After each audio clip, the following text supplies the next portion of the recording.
Diyan, so simulan na natin dito. Wow.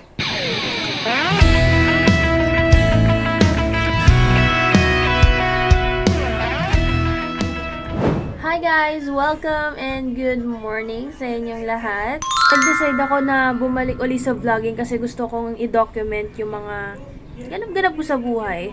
Tapos imaginein mo yun, nado-document mo yung mga ganap-ganap mo sa buhay. Tapos mapapanood mo siya sa TV. Gusto ko i-document din yung mga gagala ako, solo dates, saka yung mga cooking videos kasi magko-cooking videos din ako dito. Get ready with me!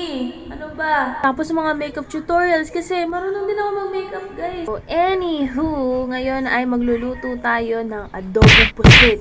Guys, this is my first time na magluluto ng adobong pusit.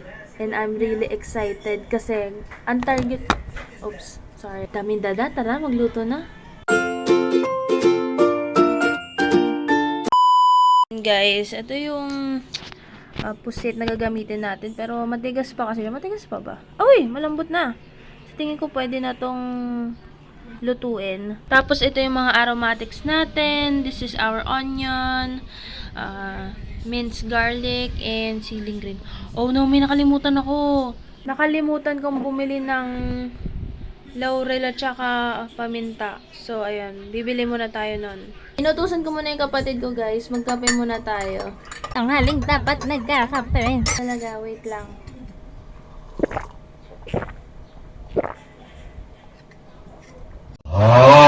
Init. Init, guys. Init. Grabe. Ang init mo. Ah! Bakit? Pangintang buwan, 2 piso tapos laurel, isa. 3 piso lahat. Inutusan namin yung bunso namin. Cooking video ba to o vlog? So, ayun guys, magsistart na tayo magluto. Let's go! Painitin natin yung pan. Guys, kukuha lang tayo mantika dito sa aming... Yan, walang mantika. Ito tayo kukuha ng mantika sa lutuan ng mother ko. Yan. Wala tayo mag-balance. Ano ba naman ito? Ah! Stop! Ow! Yan tayo yung maglalagay ng sibuyas muna guys. Para hindi siya masunog. Turuan kami sa school. And pagkakatanda ko, sibuyas ang inuuna. Kasi, ano ba naman ito? Ay, naku na. Sko. Turuan kami sa school at inuuna daw ang sibuyas talaga. Kasi ang bawang madaling masunog. Next is itong bawang. At the aromatics toast, guys. Ito toast natin siya para mabango-bango siya. Ano ba naman? Ano ba naman itong kawaling to? Kawali ba yung kalan? Ito kasing kalan namin, no? 4 yung estante. Gusto naman. Ayan guys, tostado na siya. It's time to put the squid! Wow! Wow! Nagitim agad siya. It's time to add soy sauce. Where's the soy sauce? Wala nang measure guys. Eyeball na to, eyeball. And ang goal ko dito sa adobo is dapat masabaw siya para umabot hanggang mamayang gabi. Mahilig ako sa masabaw na sarsa, masabaw na masabaw. Ha? Masabaw na sabaw. We will be adding water. Yan, ang dami ng sabaw guys. Ba siya na ako, lalagyan na natin ang pampalasa.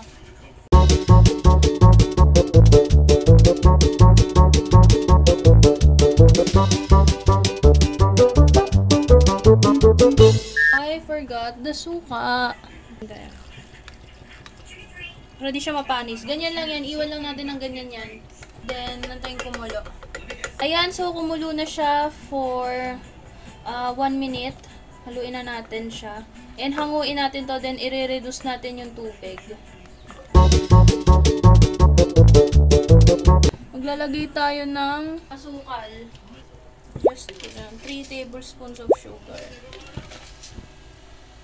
Tapos guys, magdadagdag din tayo ng asin. Lalagay tayo guys. Kasi siguro try natin mag-wait na mag-reduce siya for 5 minutes. Alright? Babalik na natin siya. Ito yung pusit natin.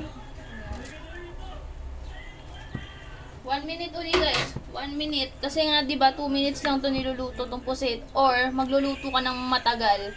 And nga pala, isama na natin ang siling green natin siya. Yan. And guys, luto na siya. Patayin na natin tong apoy.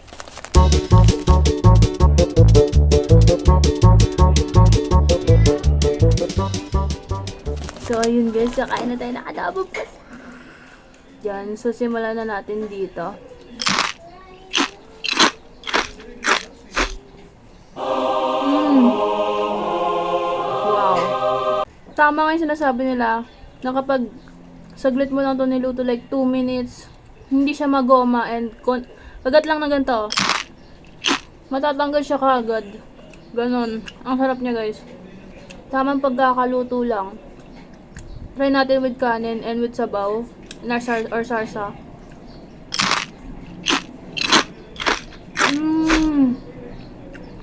Wow. Not bad for a first timer. First time cooking adobong pusit and wow. Sarap. Sarap niya. Ayan guys, maraming salamat sa panonood ng video ko. So dito na natin i-end yung video and maraming salamat sa panonood nyo sa aking latest vlog. I hope na maging consistent ako sa pagbablog ko. Maraming salamat sa panonood guys. See you ulit sa next video ko. Bye!